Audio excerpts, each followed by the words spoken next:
Lambda Bible studies. Oh, it's been such a long time, Todd. I haven't streamed on this channel since Lambster. Can you believe it? Wow. Yeah, that's a few months ago, yeah. People are getting their Lambda, cravings. So I thought I'd better jump in. Hopefully, I'll be restarting doing more regular content at this point.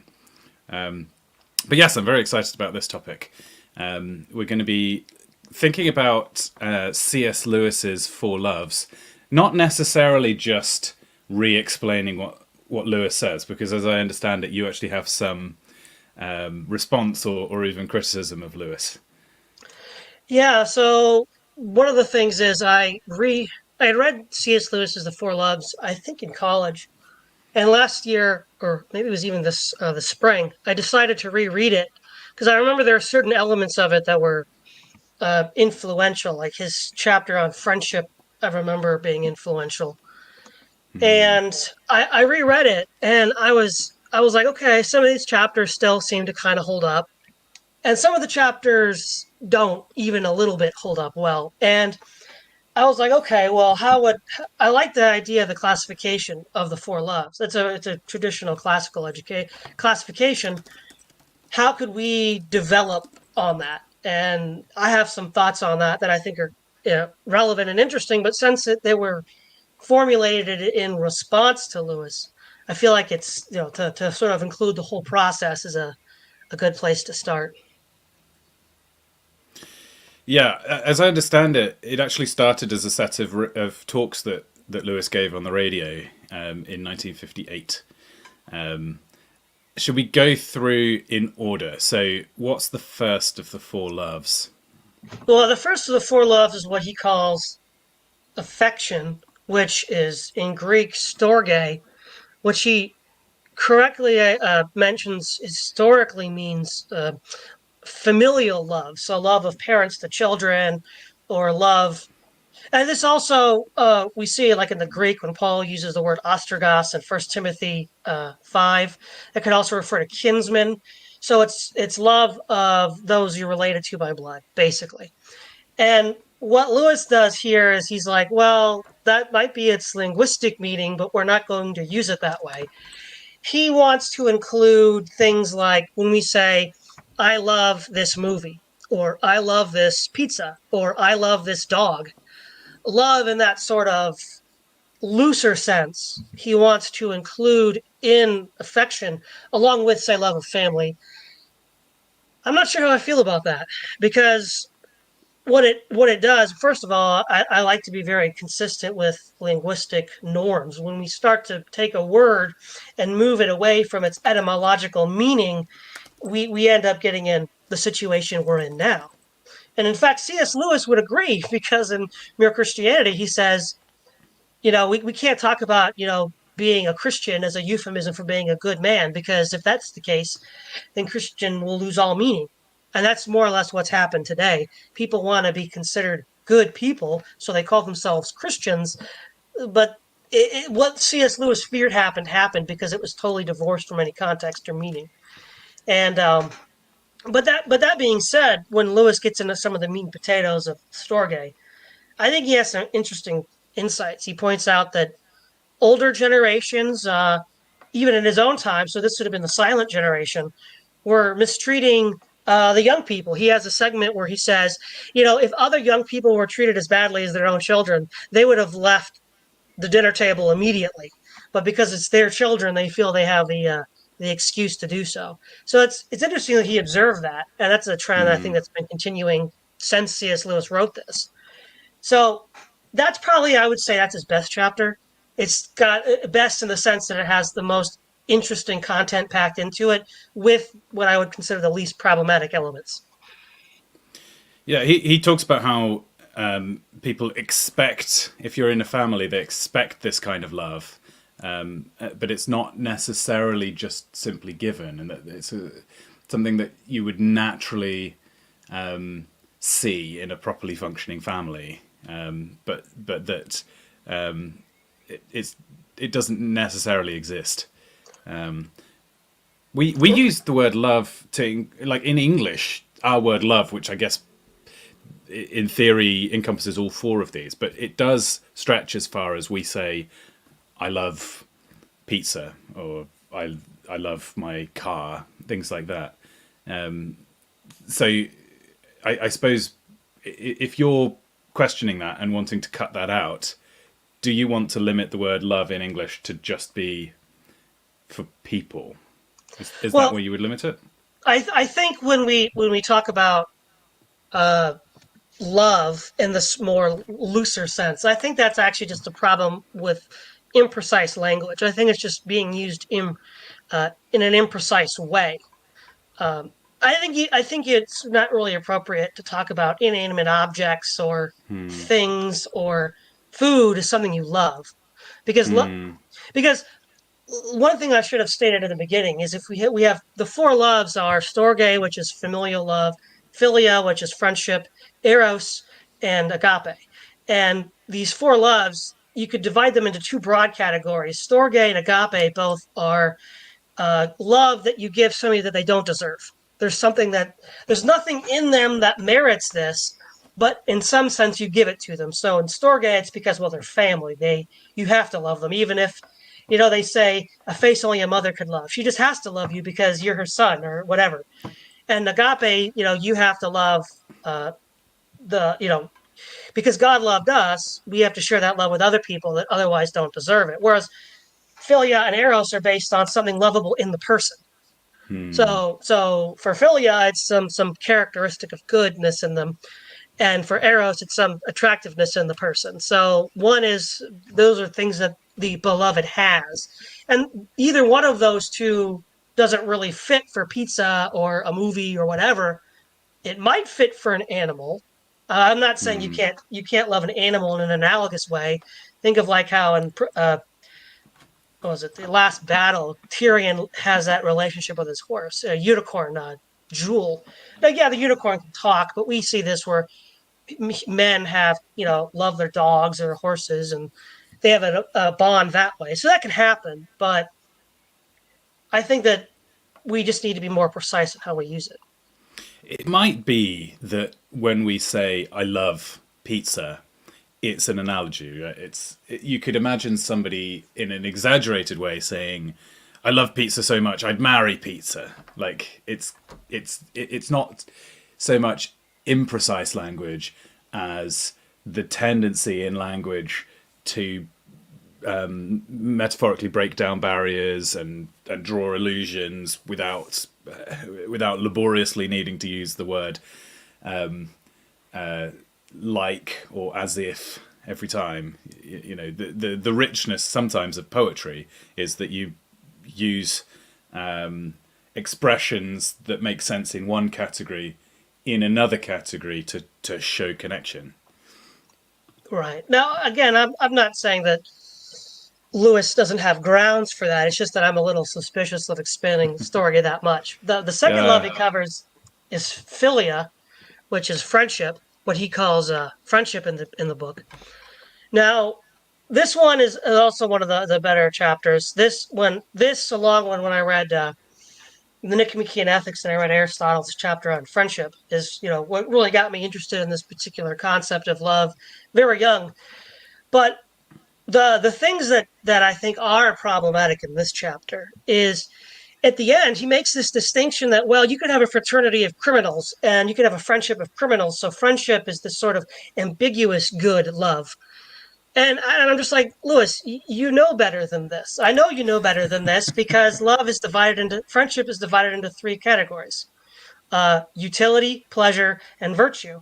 And the traditional classical philosophical position is that the highest and best form of love is the love of virtue, which includes the latter two. A virtuous friend is both pleasant and useful.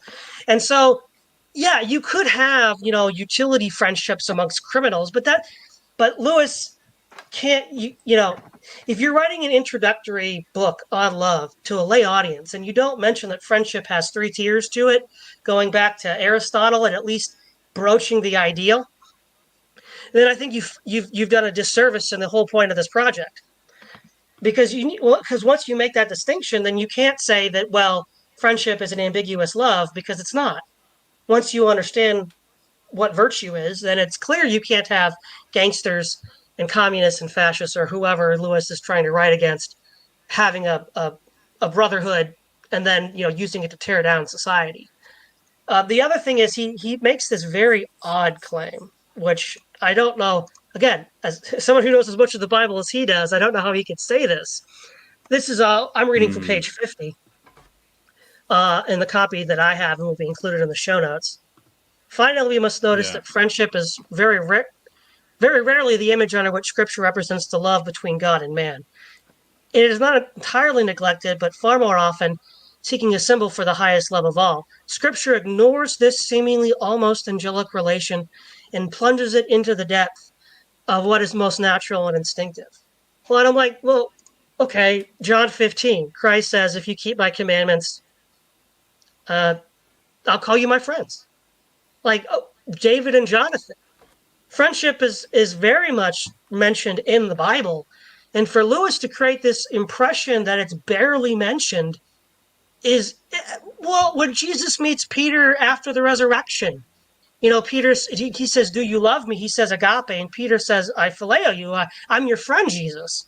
So, you know, and then when the Pharisees are saying, why do you pick heads of grain on the Sabbath? And he says, do the friends of the bridegroom fast while the bridegroom is? Friendship is used to describe Christ's relationship to us, and our relationship to Christ is all over the New Testament. And here Lewis is uncharacteristic. I mean, I know Lewis knows better. And this is what I really thought was disappointing and shocking. Shocking. That's a strong criticism. So, do you think he just is this just a slip up, or does he have a more subversive reason for making this mistake? Well, that's actually interesting. And we can get a little more into this when we get to the chapter on arrows. But so bit of a backstory. He and Tolkien had an argument over whether civil unions should be allowed to exist for marriages. So you go to like the Justice of the Peace because Tolkien said no. Because what Lewis ultimately did do was marry a divorced woman. And of course, even in his own day, the Church of England would not allow you to marry a divorced woman. So, for example, Queen Elizabeth II intervened against her sister for marrying a divorced man. And so he basically supported the idea of having civil marriages in order to marry a divorced woman, which now has opened the way to homosexual marriages. And so Tolkien was accusing Lewis of a kind of moral failing. And I think that is where we need to see some of these inadequacies coming from. There's also a mention in this chapter of can men and women be friends, right? This age old debate. What's Lewis's take? Yeah, Lewis. Well, okay, this is actually one of the best parts of the book, where Lewis says that once women enter into the circle, they destroy what they attempt to participate in. Uh, I've said that a Lewis lot before. weighs in on the WQ. Yes, so that's actually like super based, and I would say that that's probably one of the best parts of this chapter. But again, so I'd say that friendship is still overall a good chapter. There's some elements that leave you scratching your head. It's like, why did you do that, Lewis? That's really inexplicable. Interesting that one of the things I thought was really interesting in this chapter is Lewis was talking about the fact that of all the types of love, this is the one that people could easily go their whole life without experiencing and not even realize that you could have acquaintances, you could have friends in the sense that they're people you spend a lot of time with, and you spend your free time in their presence and catch up on each other's lives, but without any actual feeling of philia, of love. That this is in his mind the fact that in ancient culture, for example, male friendship was often expressed in ways that the modern age perceives as erotic, hugging and kissing and all these things that actually the fact that we confuse that with homosexuality is a sign that the modern era doesn't really have a great deal of true filial friendship. Oh, exactly, exactly. So I agreed with that take 100% as well. So I would say that, like I said, friendship with we have on the plus side of this chapter his talk about the erotification of society undermining male friendship. Good point. Women entering in men's circles, destroying friendship. That's a good point as well. We have some parts that's the good. The bad is like where he has his false equivalency and says that, well, friendship is kind of ambiguous because gangsters can have it, even though he knows full well. I know Lewis read as Aristotle. He knows that that's not. Those are two different things. Uh, he doesn't mention the tripartite distinction of friendship, which at least a throwaway reference to it would have been, uh, you know, requisite for introducing a lay audience to this. And then his strange take on, uh, sorry, I lost my train of thought there. His the other issue on friendship in the Bible, where it's like it's not. He acts like it's this muted concept when it's not Mm. muted at all. Friendship is all over the New Testament. In fact, I think Mm. philia is the second most common form of love mentioned after agape. Not to mention the likes of David and Jonathan in the Old Testament, who I think have Yes. a very well elaborated and strongly viscerally pictured friendship. Right, right. Now with Eros, he wants to make two distinctions, right? One is the idea of sexual love itself, and then the other one is this desire to Eros is a more broader concept. And Mm. I think what will be interesting to point out here is that Eros's goal is to produce something. So that's sort of an interesting extension of that.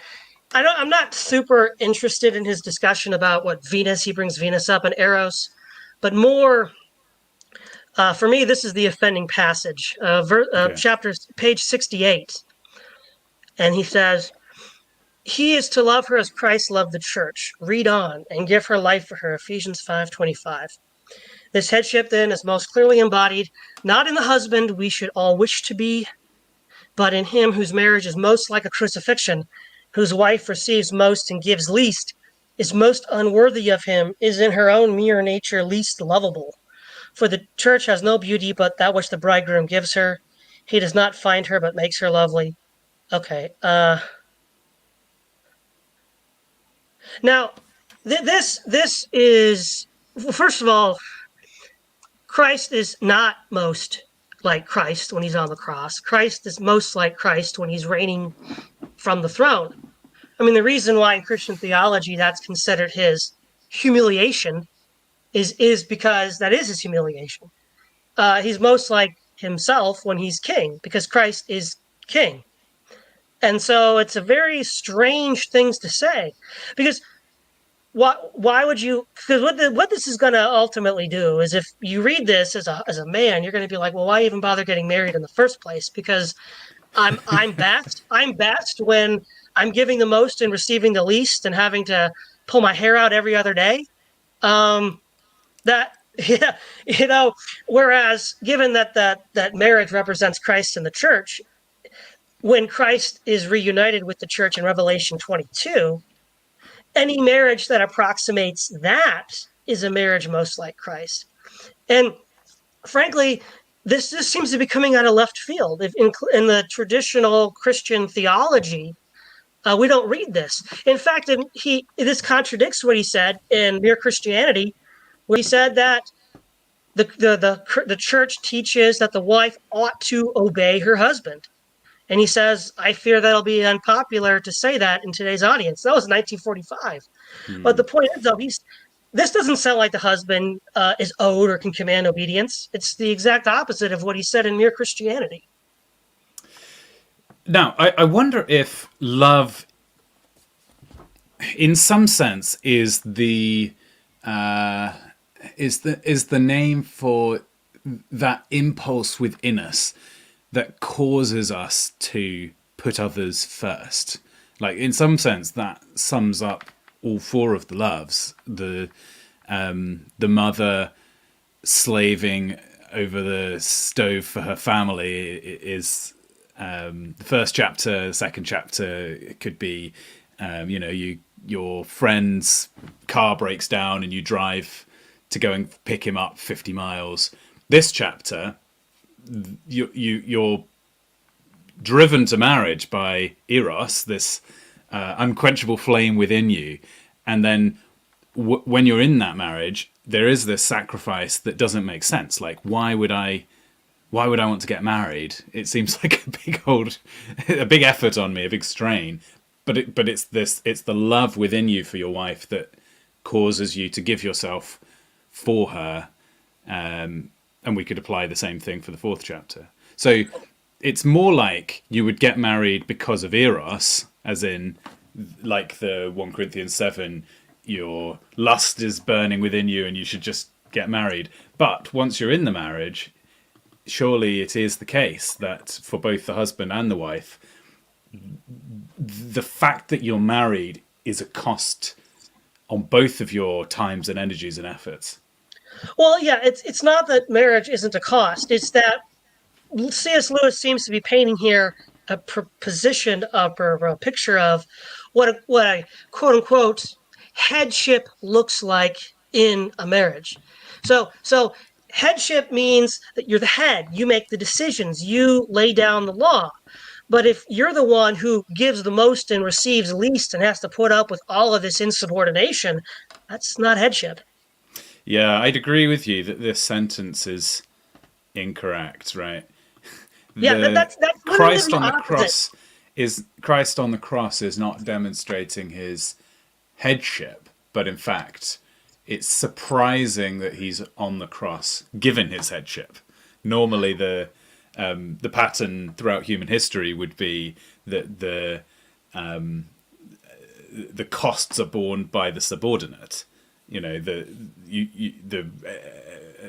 master would send the slave out to war or whatever, and in this case, it's Christ the head who's bearing the cost. Similar to, I mean, the picture of Christ washing the feet of the disciples.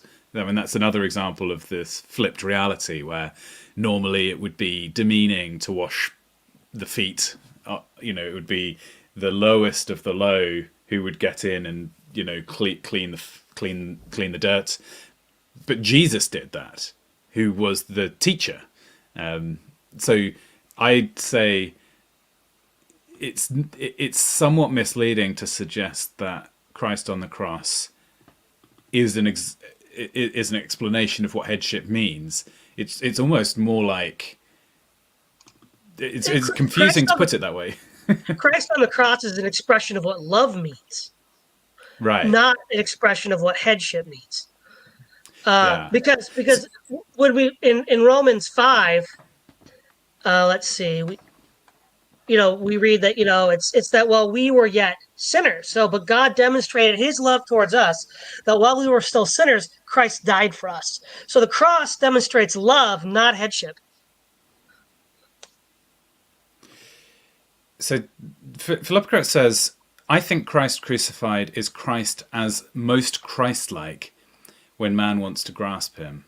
I think this is where I come down, right? Christ on the cross is not an expression of his headship, but I do think there's something about that sacrifice which is absolutely central to both Christ in his role as saviour and then also to man in a marriage. That it's clear by the way Paul brings it up in Ephesians that there is a sense in which being a married man is in a sense like being crucified in the way that you are right to say this is not language which would drive men towards towards marriage. It's almost a warning, and in fact that is like a lot of Paul's language is like, be careful if you're getting married. Most people are going to want to do this regardless of what I say, but just be aware of what you're getting into. Right, but the point is though, this is a what I would argue is it's a misconstrual of what is it actually at stake.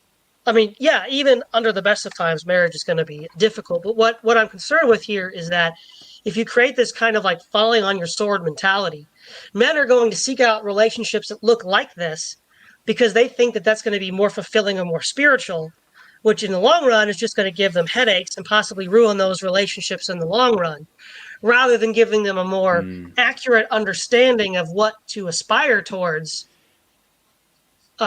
Then because if you create this needlessly difficult, if you make it harder than it has to be, then you run the risk of men are like, well, I'm gonna avoid this a woman that would be a better fit because I'm not going to be as unhappy. I'm going to be receiving a lot more than I give. So I'll take this one that's going to make me unhappy. And then you're both unhappy, and then you run the risk of a divorce, which it's like, why would you do that? Not to say, no, important though, our relationship to Christ, as in we are the church, we are the bridegroom to Christ, and our relation is not bossing Christ around, telling him what to do, making him our lackey. We are to obey Christ and be endlessly grateful for his sacrifice. So if you're considering a woman to marry, you don't want a woman who's going to treat you differently to how we should treat Christ. Now, of course, all men and women are sinful, so there's a limit to what you could achieve. But the picture of perfect marriage as an image of Christ in the church, I think, is the man crucifying himself for the woman, and the woman in sort of grateful obedience to that sacrifice. Well, again, I think the real difference here is the tone. Compare what Lewis is writing about marriage here to with what he writes about marriage in Mere Christianity. So in Mere Christianity, let me look it up here. He says, to the extent that a Christian society would be what we now call leftist, on the other hand, that is always insisting on obedience. Obedience! An outward marks of respect from all of us to properly appointed magistrates, from children to parents. And I'm afraid this is going to be very unpopular from wives to husbands. Now, this is a clearly stated Christian position, whereas what we just read seems to be very imprecise, confused, and not consistent with what Lewis has already said. Yeah, I think to give Lewis the benefit of the doubt, perhaps we can assume that this sentence was badly worded, but that his explanation in Mere Christianity more reflects his actual beliefs. But maybe I'm just being overly charitable. Well, yeah, Lewis. This was written published in 1960. Lewis died 3 years later in 1963. So this is near the end of Lewis's life, and one wonders: are we You seeing a think he kind went of soft? soft? Yeah, right. Are we wonder? Because we see that a lot with people. Now, the last one is agape, and Uh-huh. I think the actually, I'm sad to see. I think this is the worst chapter in the book because he doesn't really bring up any of the things that I would expect you to bring up about agape. If we view love as having objects, so Storge's object is your family, your kinsman, your mother, your brother.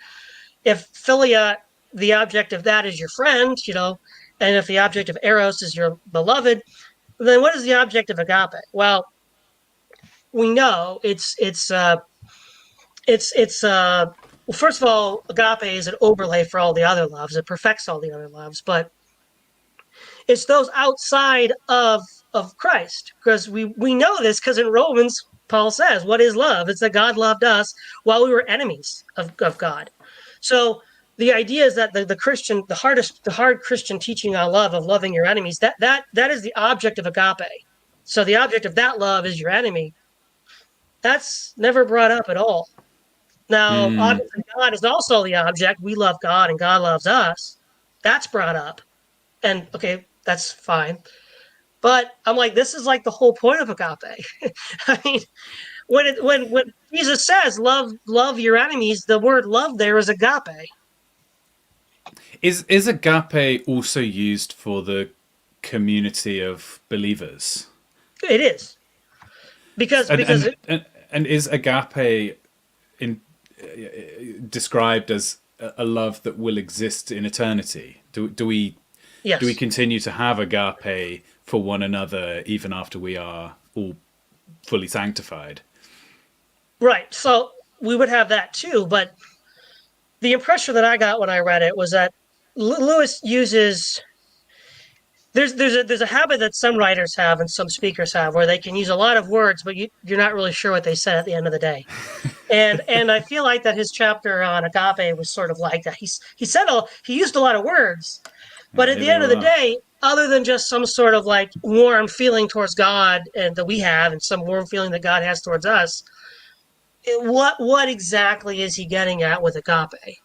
Um, because again, if we want to like make it stand out, have a standout example, it's loving your enemy. Now, I don't know of any like contemporary example he could have used, but we have examples in the Bible, right? I mean, Christ's love for us is of course a good example, but also Stephen's love for his persecutors, which ultimately saved Paul.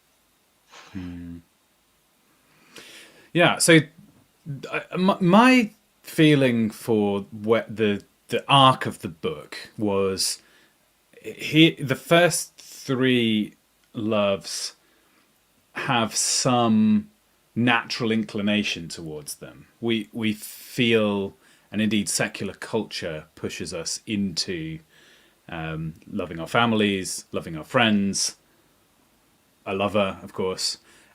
And but the fourth chapter describes a love that we actually naturally repel. That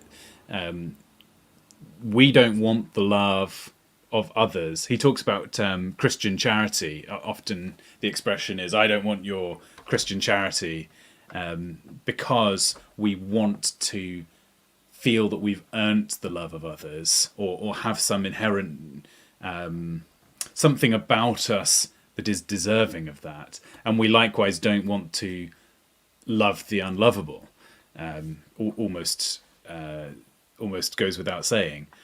And so therefore, in expositing the first three, you reach the fourth and you're suddenly landed with, oh, this is the love that's uniquely Christian. And this is in some ways the love that a lot of the people who are not Christians but are in our kind of sphere, this is the bit about Christianity that deep down they dislike. It's that, and I think this is core to the gospel, right? People hate the core message of Christianity because it requires us to lay aside our pride ultimately. We the core of the message of Christianity is you you are sinful and therefore unlovable to your creator, and therefore agape is necessary, and then in response you have to act in the manner of agape, which is also an affront to all of the people who say you should have pride in yourself for all of these reasons. I mean, we think about pride in your nation, right? You should you love universally. This universal implication of agape is a real issue for a lot of people. But again, back to the point, what is the way in which agape is demonstrated and constituted? It's loving the unlovable, somebody that is wicked and evil, and because God showed through the salvation of us as individuals that there is hope, that we should then, for like use the term, pay it forward and look for see the potential that they could have. And it's very strange that since that's the key manifestation of it in scripture, that Lewis doesn't frame it that way, because that's of course what the framing would entail we do, uh, and that's what we don't want to do, because it goes against our sin nature to want to do that. But the and part of the reasons why I wanted to focus on what I thought was inadequate about C.S. Lewis's treatment of this was sort of how it led me to sort of think about the four loves as categories, and how I would want to think about them, and how thinking about them could help. Uh, because again, like you said, love is used all the time to refer to all different things, which is sloppy and it's messy and it creates a lot of confusion. How can we produce less confusion about the topic? And Yeah. I think what's important to start with is, if we look at Plato's The Phaedrus, there's the idea of the chariot, where you have the black horse, which represents appetite, the white horse, which represents spirit, and the charioteer, which represents reason. And the charioteer is the one who then controls spirit and appetite. Now, that's a part of his tripartite soul distinction. But I think if you use that as an overlay for the loves, you see some interesting things that help us understand what all of these mean. So I don't. I've worked on sort of overlaying it on at least philia, eros, and agape. I don't really know how to overlay it on storge at the moment, so I won't really talk about that. Philia has three levels. There's the utility, pleasure, and virtue. So with those three levels, we see that okay, well, we could say there's a rough correlation between utility and appetite, pleasure and spirit, and virtue and reason. And so there's a sort of overlay to that there, which is interesting in the sense that, because it also, as it, in classical understanding of things in like modern day, when you ascend the ladder, you don't then kick out the rungs from beneath it. You include it. So of course, a virtuous friend is both useful and pleasant. And even if you have, even if you are living, so to speak, your soul is living with the charioteer, you still have appetitive and spirited elements to you. Um, and what's important about restoring this concept of friendship is that it's a sort of precondition for social life, right? Aristotle says that, well, it's certainly but first of all, between men, that's where you build these social relationships that allow families to survive, city states to survive, and where basically, instead of having a lot of today, what we use currency exchanges to get things done. Whereas in antiquity, it was either an extension of filial obligations, or people that you trusted as a part of a sort of group, a commons of the state, or some sort of fraternity organized around filial friendship. And so that's sort of a constitutive glue of society. And Aristotle argued that even at a lesser degree, that could exist between a husband and a wife, because, well, not to the same degree as between men, at least in that case, because the highest level of virtue is love of the highest friendship is love of what is virtuous in the other. And so there's no intrinsic reason why your wife shouldn't have those properties as well.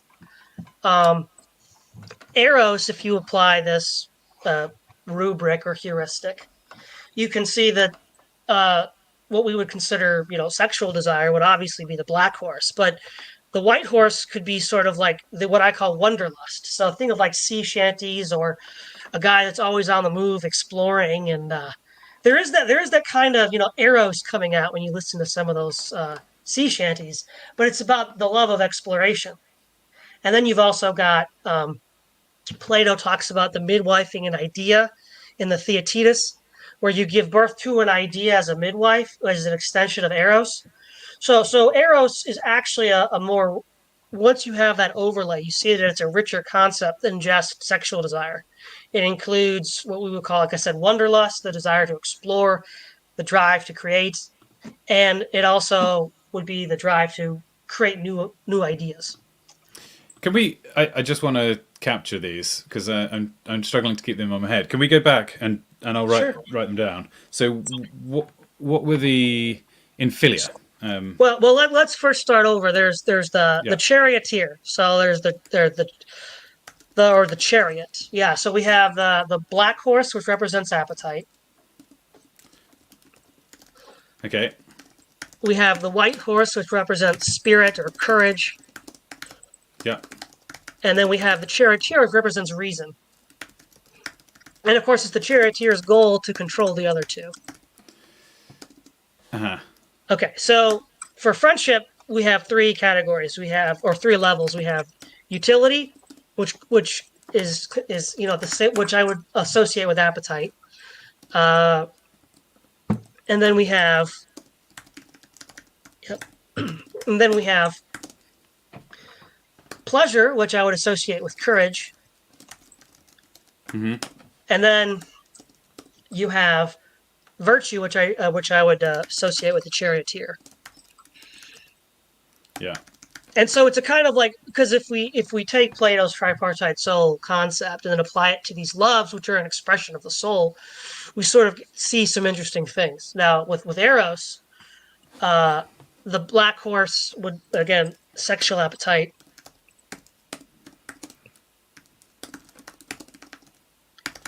So that's the black horse. So Yep. hang on, is it black horse, white horse, charioteer, Yes.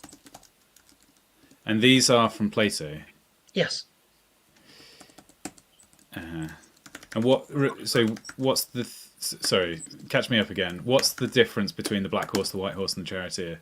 So the black horse's appetite, it's just the desire to consume. It could be food, drink, sex, whatever, consumption, right?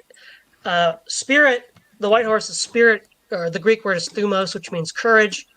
That would be that's often in the classical I'm with you. context associated with battlefield courage.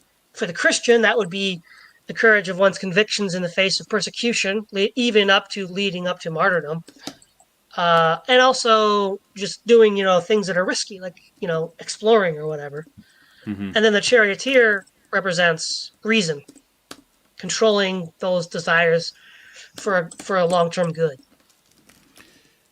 I'm with you. Okay, sorry, It's fine. I The, haven't the quite got white that. I'm with horse, you. the white horse is wanderlust, exploration, discovery. There's this. So in Eros, the white horse, the next one would be wanderlust.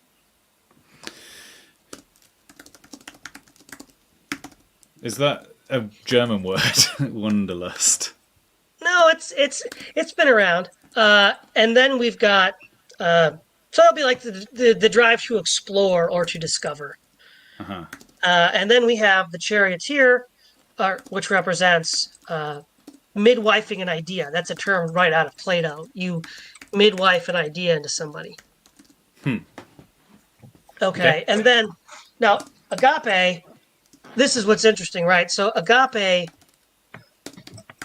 we have it where it on the one hand it transforms all the other loves because God perfects all the other loves through it, but it is also distinct from the other loves in the sense that, like Shakespeare, it's like Shakespeare said, right? To err is human, to forgive is divine. To have that kind of love is a divine quality, and so what I would say with agape here is if we use it as an overlay to these other loves. So before we do that, if we go back to Eros and we look at agape, we could Mm-hmm. say that at the level of the black horse, the perfection of that would be in Christian marriage.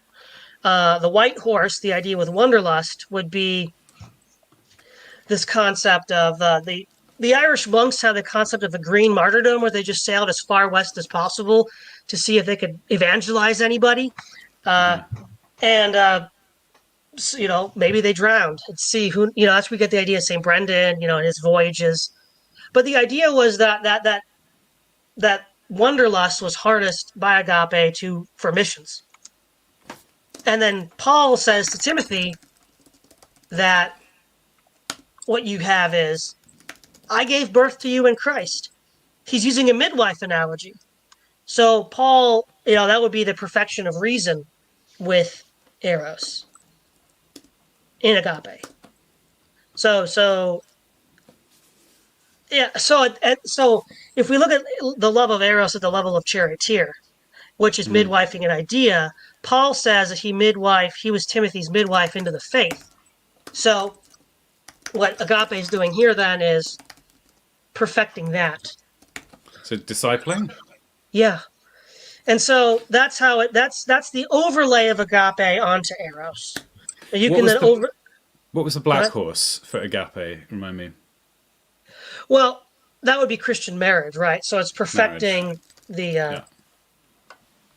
right. So that's the overlay on eros. So if we overlay it on to friendship or overlay it, well, I didn't really work out Storge yet, but yeah, if we overlay it Okay. onto friendship, we could see that it perfects it as well. So you know the idea of utility of well, I mean, ultimately you would it redefines what useful is because right, useful in a sort of like a pagan sense that Aristotle's talking about is probably going to be more practical, practical in the sense of like, or today it might be money minded. But Mm. whereas well, what agape would do is it would transcend usefulness because as we read in the Proverbs, what seems right to a man is foolishness to God. It would be useful in another way. It'd be useful for building the kingdom of God, which is going to be somewhat different, I think, than the other kinds of usefulness that a secular individual might think of. Uh, and then pleasure, it's going to then overlay. Well, what do we find to be pleasurable in a companion? It's that's going to change as agape overlays onto that. And then, of Mm. course, virtue. Well, for Christians, it's righteousness, but righteousness and virtue are not in competition. As you and I know, Luke, when we did our study with the Black Horse, Paul does specifically in 1 Timothy 5 tell Christian women to perfect the classical virtues. So, because he says phronesis is the term used, which is prudence, which entails all the other classical virtues. So it builds on these lower classifications and then perfects them. So if I've understood you correctly, it's like you have the three loves here: filio, eros, and No, it's hang on, storge or storge, storge, filio, eros, yes, and then you've got the agape transformed like version of each of those. So you've got agape storge, agape filio, and then agape eros. yes, yes. We, Now, filling in all of that will probably be an exercise for the viewers because I haven't managed to write it down as you were sure. talking. But Well, and like I said, what I think is interesting when we create this overlay, we sort of start to see things that are illustrate a lot of the shortcomings of our current age in discussing these issues. So, for example, the when we in modern discourse when we talk about eros or erotic things, it's always reduced to the sexual. Whereas if you take this overlay, you realize that it's only 1/3 of what eros is. Well, it's actually less than a third if you include how agape transforms the other elements of it. So so what it does is it creates a lot of well, what it does is it limits the scope of the imagination so that things that would otherwise be included in popular discourse in our lives are excluded. We can't talk about exploration and wanderlust anymore. We can't talk about philosophy and midwifing new ideas because as extensions of eros, they're all flattened into sexual things, and it just limits our imagination on this area. it's like so what we have here is potentially three times three, so nine things, and then the transformed agape version of all nine things. But our entire culture is just stuck on purely on the black horse of eros. All we think about is the sexual appetite. Like that's the basis of all love in like modern media is it's just a sexual lust that you act upon, and then when the sexual lust runs out, the love is gone, and you're missing all the other dimensions of love that should properly be considered. I mean, Right, not and that, not to say that the sexual appetite doesn't exist or isn't important or isn't created by God to be used in its proper place, but it's such a watered down, weak, juvenile view on the world. well, yeah, and what it does, well, a few besides what I've already mentioned of limiting the scope of our imagination. The other thing that it does that this I think helps with, this is again only an early stage of my thoughts on this, but this is all in reaction to C.S. Lewis. Uh, is for Christians today struggling with eros, you can look and say, hey, look, there's a lot more here. The longing to satisfy eros can be satisfied in other ways. So those that are struggling with, say, the black horse can think about, hey, well, there's other levels we can go here, and maybe we can satisfy those other levels. And of course, since they're higher levels, they're it's not ersatz, it's actually more satisfying because the higher you go up this formalism, the more of what you really are looking for you're getting. So it's something that I think pastorally, if you were to tell young Christians that, would help them. Great. I think we should respond to some of what's been going on in chat. So uh, Philip Cret said, God's love is like wine, as is the attention of men for women. To grow drunk and puffed up on it leads to the fall.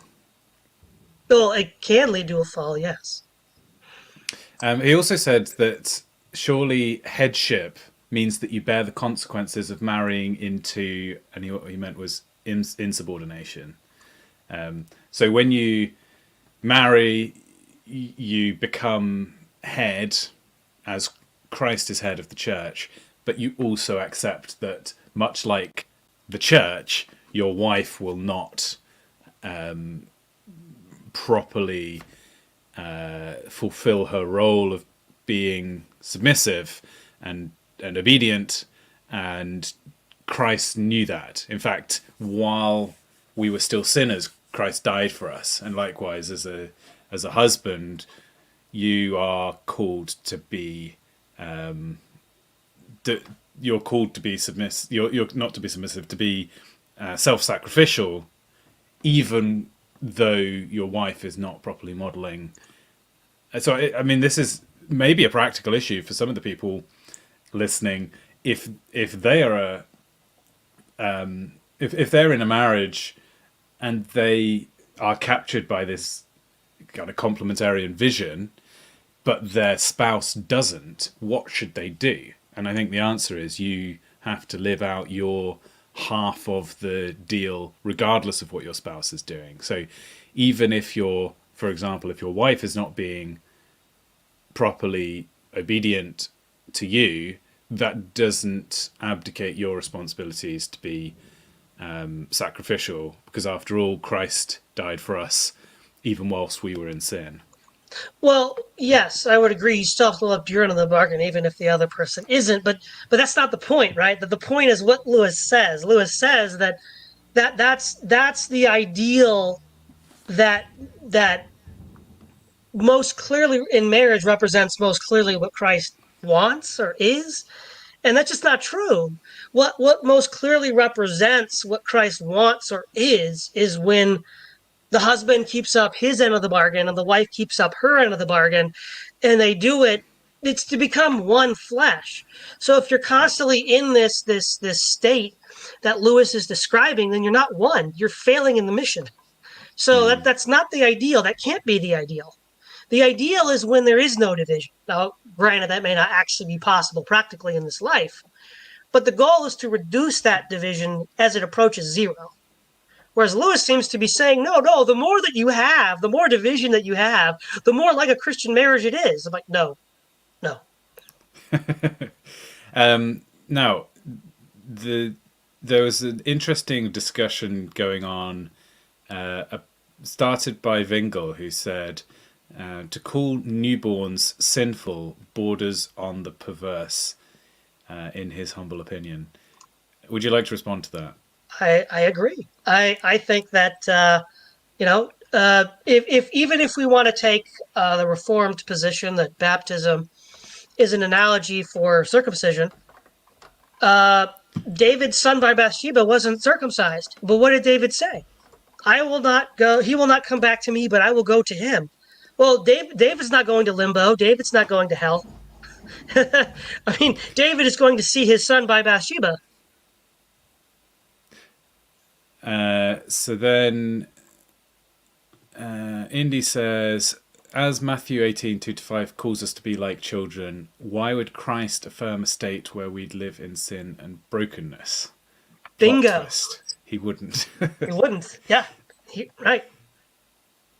And then, so I think I'm not so sure on that question. In some ways, my view of what happens to children who die in the in the womb, for example, the trouble, I'm not clear, and I think to some degree we have to leave that question in God's hands.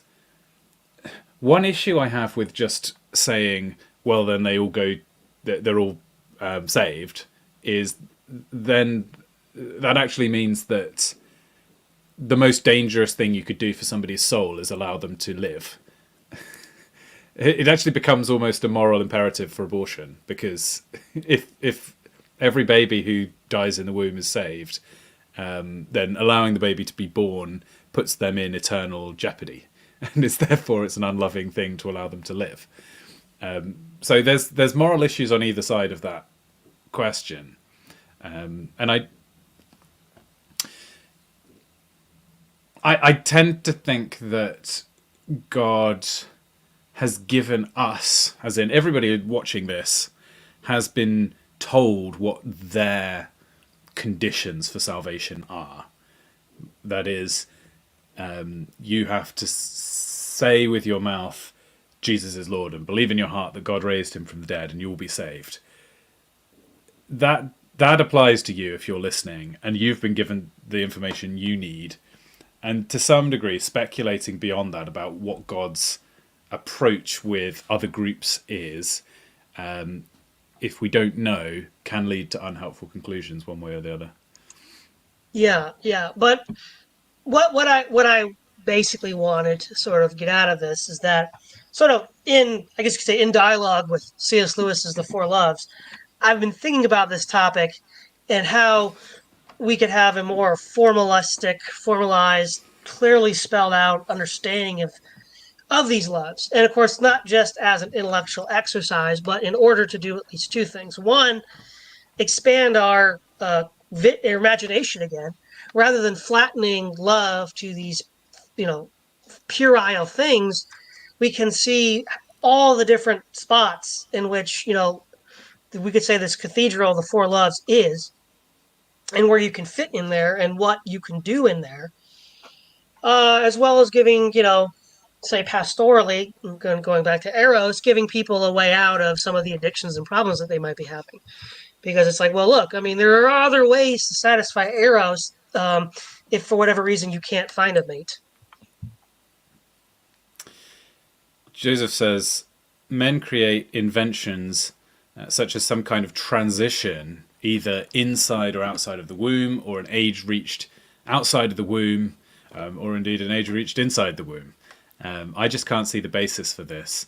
The natural hierarchy God has set up transcends these mechanical ideas. It does seem kind of arbitrary when you hear people say, "Oh yes, you leave the age of innocence at 4 years old," or a baby is ensouled at 5 weeks after conception, or something like this. At the least, there's no actual reason. I don't think there's any compelling reason to think we know such a thing to be the case. I think we see in Romans 1, I think, a description of how no, so everybody's without excuse because God can reveal himself to them even in, for example, look at the night sky. And the implication is that not only are they without excuse with regards to the knowledge of the existence of a creator, but also some moral claims that he might have on their life. And to, I think it's naive in some ways to believe that even a baby couldn't have some spiritual aspect, whereby is it possible for a baby to sin? That seems like a very deep and mysterious question, and I think most people's gut assumption of no is probably wrong. But Well, I mean, Augustine would agree with you in his Confessions, but okay, good. well, Well, I'm glad but to have but Augustine on my side. well, but the problem that I have with that though is sin implies intent. You have to know what you were doing is wrong for it to be a sin or a transgression. So if I mean, at what point does the child know that what it's doing is intentionally wrong? I mean, it's going to be different for different children, but below a certain Well, threshold, I don't know if that's the case. It's plausible to me that uh, understanding our the moral dimension of the universe is more central to humanity than understanding anything else. But maybe a baby can grasp their relationship with God in a way which transcends their understanding of space or time or language or anything else. that's possible. I don't know if I'd accept that. I'm not saying it's necessarily the case. I just don't want to make any assumptions. But yes, it's an interesting comment on David's baby, who, if I remember, died after he slept with Bathsheba in an adulterous way, and there was a sense in which he was praying and fasting and trying. Maybe we should read that, but also we're drawing towards the close of the stream, I think. So maybe that's a stream for another day. Infant baptism in limbo, that'll be a different conversation. It would be an interesting one, and one that I probably should prepare for more than just giving thoughts off the top of my head. Did you have any other comments on the Four Loves? Philip Crick No, wants to join that stream.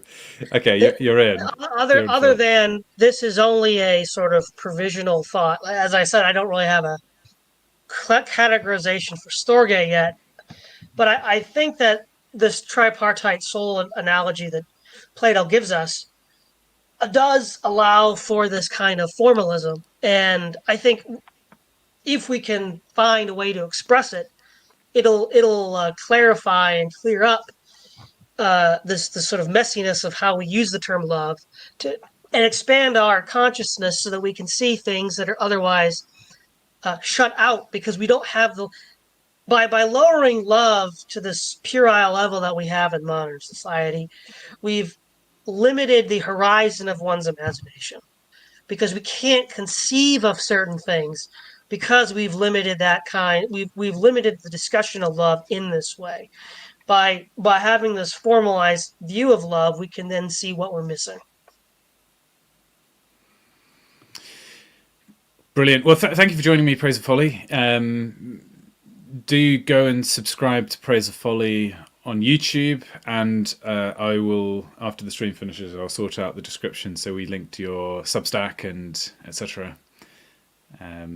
Yeah, thank you.